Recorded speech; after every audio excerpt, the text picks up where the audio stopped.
Vous êtes-vous déjà demandé à qui vous ne devriez pas être gentil, même si vous avez été élevé pour être aimable avec tout le monde? À un certain âge, votre temps, votre énergie et votre paix ne sont plus des choses à distribuer librement à quiconque en veut une part. Plus vous vieillissez, plus vous réalisez que la gentillesse n'est pas toujours un cadeau. Elle peut être un piège. Il y a des gens qui prospèrent grâce à votre générosité, votre patience, votre silence. Et plus vous les laissez entrer, plus ils prennent. Dans cette vidéo, nous allons parler de 5 types de personnes envers lesquelles vous devriez cesser d'être gentil en vieillissant. Ce ne sont pas des étrangers ou des connaissances lointaines. Ce sont souvent des personnes très proches de vous. Famille, voisines, même vieux amis. Mais si vous n'êtes pas prudent, leurs comportements peuvent vous épuiser de manière insidieuse. À la fin de cette vidéo, vous saurez exactement qui surveiller, pourquoi leur présence vous draine et comment protéger votre santé émotionnelle sans culpabilité ni excuse, parce que vos dernières années ne sont pas destinées à réparer les gens, mais à protéger la paix qu'il vous reste. Commençons. Numéro 1. L'éternel preneur. L'un des signes les plus clairs que quelqu'un ne mérite plus votre gentillesse est lorsqu'il ne se manifeste que pour demander quelque chose. Vous connaissez le type, quand ils appellent, ce n'est jamais juste pour prendre des nouvelles ou partager un rire.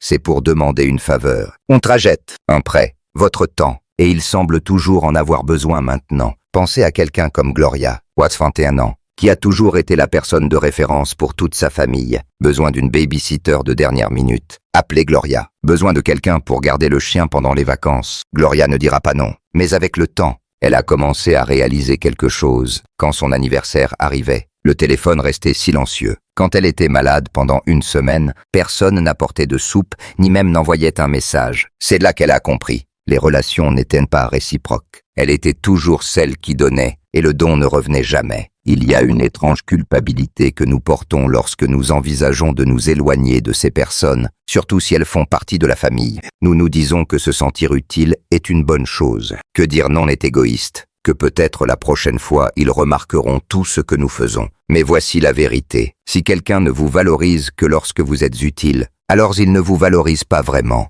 Vous n'êtes pas une personne pour eux, vous êtes un service. Et plus vous vieillissez, plus cela devient dangereux, car vos ressources, votre temps, votre énergie, même votre force physique, ne sont plus illimitées. Donner à quelqu'un qui ne fait que prendre, c'est comme verser de l'eau dans une tasse trouée. Vous avez le droit de dire non sans explication. Vous avez le droit de poser des limites. Vous avez le droit de protéger le peu de calme et de force qu'il vous reste pour les personnes qui se soucient vraiment de vous. Et si quelqu'un s'éloigne parce que vous arrêtez de dire oui à chaque fois, cela vous dit tout ce que vous devez savoir. Vous n'étiez pas aimé, vous étiez juste pratique. Ne laissez pas la gentillesse devenir un fardeau. Ne laissez pas la générosité devenir une chaîne. Parce que dans ces années, chaque moment que vous donnez devrait être un moment qui vous nourrit en retour. Numéro 2. Le critique chronique. Il y a une lassitude particulière qui vient de passer du temps avec quelqu'un qui pointe toujours ce qui ne va pas. Vos vêtements, vos choix, votre passé. Ces personnes ne crient pas, ne jurent pas, mais leurs mots piquent tout de même,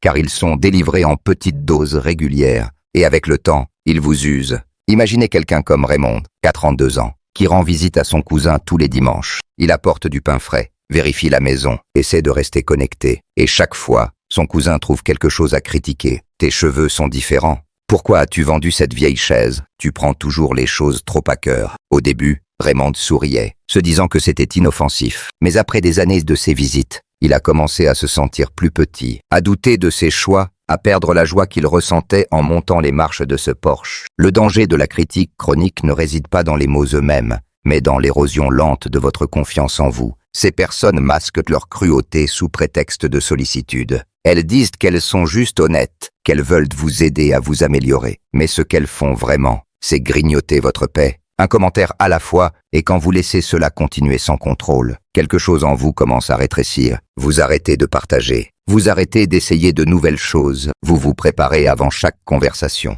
vous demandant ce qu'ils vont critiquer ensuite. À cet âge, vous avez gagné le droit de vous sentir en sécurité dans votre propre peau. Vous n'avez pas besoin d'être parfait. Vous n'avez pas besoin de plaire. Vous n'avez pas besoin d'expliquer pourquoi vous aimez ce que vous aimez ou vivez comme vous vivez. Si quelqu'un vous laisse toujours sentir que vous êtes mauvais, petit ou brisé, vous vous devez de ne plus lui donner une place de choix dans votre vie. Être gentil ne signifie pas être disponible pour les abus, peu importe la manière polie dont ils sont emballés. Et parfois, la chose la plus aimante que vous puissiez faire pour vous-même et de prendre du recul et de dire « J'ai fini de te laisser réécrire mon histoire avec ta voix. Si vous regardez encore cette vidéo et trouvez ces informations précieuses, laissez un commentaire avec le numéro 2 ci-dessous pour me le faire savoir. Et si vous n'êtes pas encore abonné, je vous recommande de vous abonner et d'activer la cloche pour ne manquer aucune vidéo. Votre soutien nous aide à continuer à créer du contenu pour vous informer et vous inspirer. Passons maintenant à la suite. Numéro 3. Le manipulateur par la culpabilité. Il y a un poids lourd qui vient du fait de côtoyer quelqu'un qui sait transformer chaque situation pour vous faire sentir comme le méchant. Il ne crine pas, il ne discute pas. Il vous regarde simplement d'une certaine manière, lâche quelques mots soigneusement choisis. Et soudain, vous vous demandez si vous en avez fait assez, si vous êtes assez bien, si vous les avez déçus d'une manière ou d'une autre. Ce sont les manipulateurs par la culpabilité, et ils peuvent être parmi les personnes les plus épuisantes à garder dans votre vie, surtout en vieillissant. Prenez Margaret, 69 ans, qui vit seule et essaye de rester impliquée dans la vie de sa famille élargie. Sa nièce ne l'appelle que lorsqu'elle a besoin d'une faveur, et quand Margaret dit non, même doucement, elle reçoit le silence. Au pire, des commentaires comme « Je pensais juste que la famille serait là pour moi ». Margaret ne dit pas non par méchanceté. Elle est fatiguée, elle protège son temps, mais la culpabilité s'insinue et s'assoit à ses côtés toute la soirée, murmurant qu'elle est peut-être vraiment égoïste.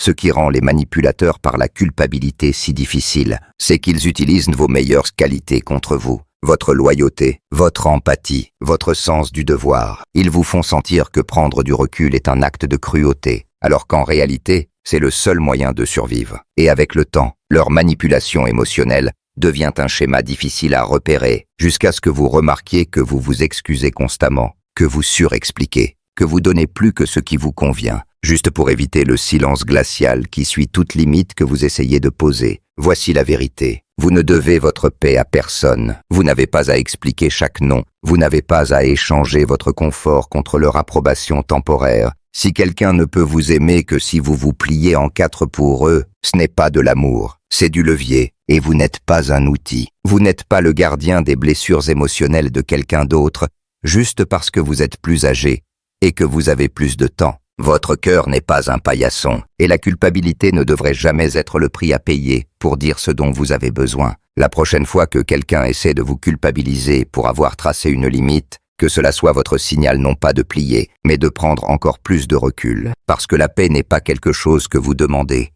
c'est quelque chose que vous protégez. Numéro 4. Le compétiteur secret. Tous les ennemis ne montrent pas leur visage. Certains arborent un sourire, offrent des mots gentils et prétendent même vous encourager, mais en dessous, quelque chose d'autre se prépare. Une compétition silencieuse et persistante. Ce sont les compétiteurs secrets. Des gens qui ne veulent pas seulement réussir, mais s'assurer que vous ne brillez pas trop fort à leur côté. Vous connaissez peut-être quelqu'un comme Hélène, 66 ans, qui a rejoint un cours d'art local après des années à avoir mis sa créativité en attente. Elle était nerveuse mais fière d'elle-même d'avoir repris son amie de longue date. Judy s'est jointe aussi, disant qu'elle voulait la soutenir. Mais semaine après semaine, Judy trouvait des moyens subtils de la rabaisser. Ton œuvre est intéressante, très audacieuse pour ton âge. Oh, j'aime l'aspect insouciant de la tienne. Je suppose que la technique n'est pas tout. And surface. C'était amical, mais pour Hélène, cela grignotait sa confiance jusqu'à ce qu'elle commence à se demander si elle avait sa place là-bas. Les compétiteurs secrets n'attaquent pas directement. Ils utilisent la comparaison comme un scalpel, silencieux, tranchant et difficile à retracer. Ils ont toujours une histoire légèrement meilleure, un voyage plus excitant, un compliment plus grand de quelqu'un que vous connaissez tous les deux.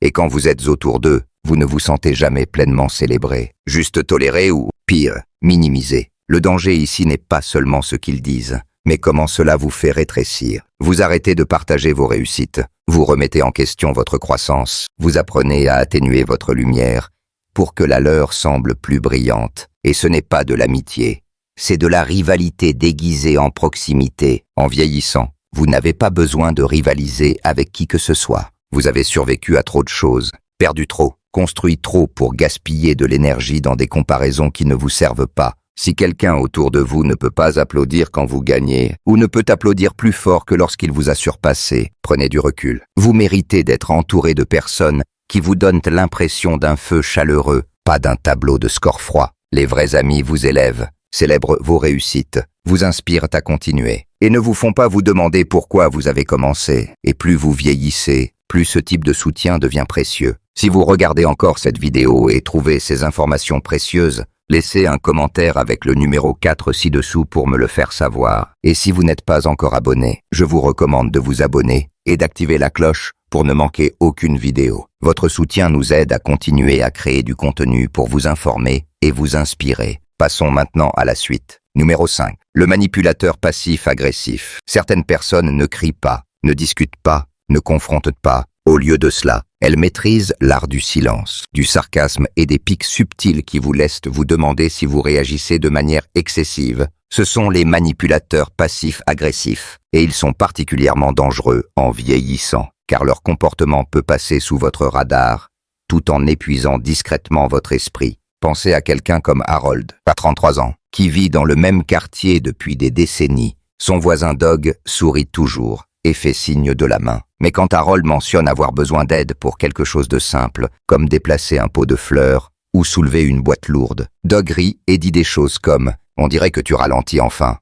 Oh, je pourrais aider, mais j'ai 2 genoux qui fonctionnent encore, et j'aimerais que ça reste comme ça. » Il ne refuse pas directement, il cache juste la pique dans une plaisanterie. Et Harold reste là, incertain s'il a été insulté ou simplement ignoré. Les personnes passives-agressives jouent selon des règles différentes. Elles évitent la responsabilité directe en prétendant ne pas avoir voulu ce qu'elles ont dit. Elles laissent les messages sans réponse. Elles annulent des plans sans explication. Et si vous soulevez le problème, elles renversent la situation, vous accusant d'être sensible, dramatique ou difficile. Avec le temps, cela vous use. Vous commencez à marcher sur des œufs, essayant d'éviter de les déclencher. Vous vous dites que ça ne vaut pas le coup de faire un scandale, mais ça l'est, car plus vous restez dans cette dynamique, plus vous commencez à faire taire vos propres besoins, juste pour maintenir une paix qui n'a jamais vraiment existé. À ce stade de la vie, la paix n'est pas un luxe, c'est une nécessité, et quiconque la perturbe avec des jeux émotionnels n'est pas quelqu'un que vous devez garder proche. Vous n'avez pas à répondre à chaque pic, vous n'avez pas à leur apprendre comment vous traiter. Vous prenez simplement du recul, faites de l'espace et reprenez le calme qu'il continuait de perturber. Parce que la vérité est qu'un sourire sans sincérité n'est qu'un masque. Et vous avez vécu trop longtemps pour continuer à accepter une gentillesse contrefaite, que vos derniers chapitres soient remplis de personnes qui pensent ce qu'elles disent et disent ce qu'elles pensent. Tout ce qui est de moins, c'est du bruit. Et vous méritez mieux. Réflexion finale. Maintenant que vous avez entendu parler de ces 5 types de personnes, prenez un moment pour faire le point avec vous-même. Y en a-t-il qui sont trop proches dans votre vie? Offrez-vous votre temps, votre patience ou votre énergie à des gens qui ne font que prendre, ne font que critiquer, ne font que tordre vos bonnes intentions en obligation. La vérité est que plus vous vieillissez, plus votre paix devient précieuse. Vous avez porté des gens. Vous avez pardonné plus que vous n'auriez dû. Vous êtes resté silencieux pour éviter de créer des conflits. Mais vous n'avez plus à faire cela. Plus maintenant. Ces années ne sont pas faites pour endurer des schémas toxiques. Elles sont faites pour les éliminer. Vous avez le droit de protéger votre espace. Vous avez le droit de choisir qui a accès à votre cœur, votre temps, votre salon et votre téléphone. Être gentil ne signifie pas être disponible pour des personnes qui vous laissent vider. Cela ne signifie pas placer leur confort au-dessus de votre santé mentale. Cela signifie choisir la compassion avec des limites, la chaleur avec la sagesse. Et si cela signifie s'éloigner de quelqu'un qui a été dans votre vie pendant des années, qu'il en soit ainsi. Parfois, le plus grand acte de gentillesse est celui que vous vous accordez en disant enfin « ça suffit ». Alors, si une partie du message d'aujourd'hui vous a touché, ne le laissez pas s'évanouir. Réfléchissez-y, notez-le. Faites le choix d'arrêter de donner des morceaux de vous-même à des gens qui ne rendent jamais rien, parce que vos dernières années ne sont pas seulement une question de survie.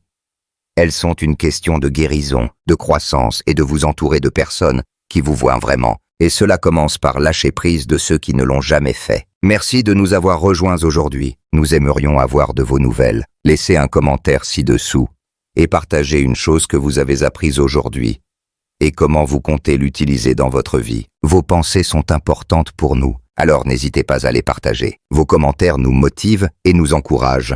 Si vous avez aimé cette vidéo et l'avez trouvée utile, merci de liker, de vous abonner et de partager. Votre soutien nous aide à continuer à créer du contenu pour vous informer et vous inspirer. Merci de nous avoir regardés. Nous avons hâte de vous retrouver dans la prochaine vidéo.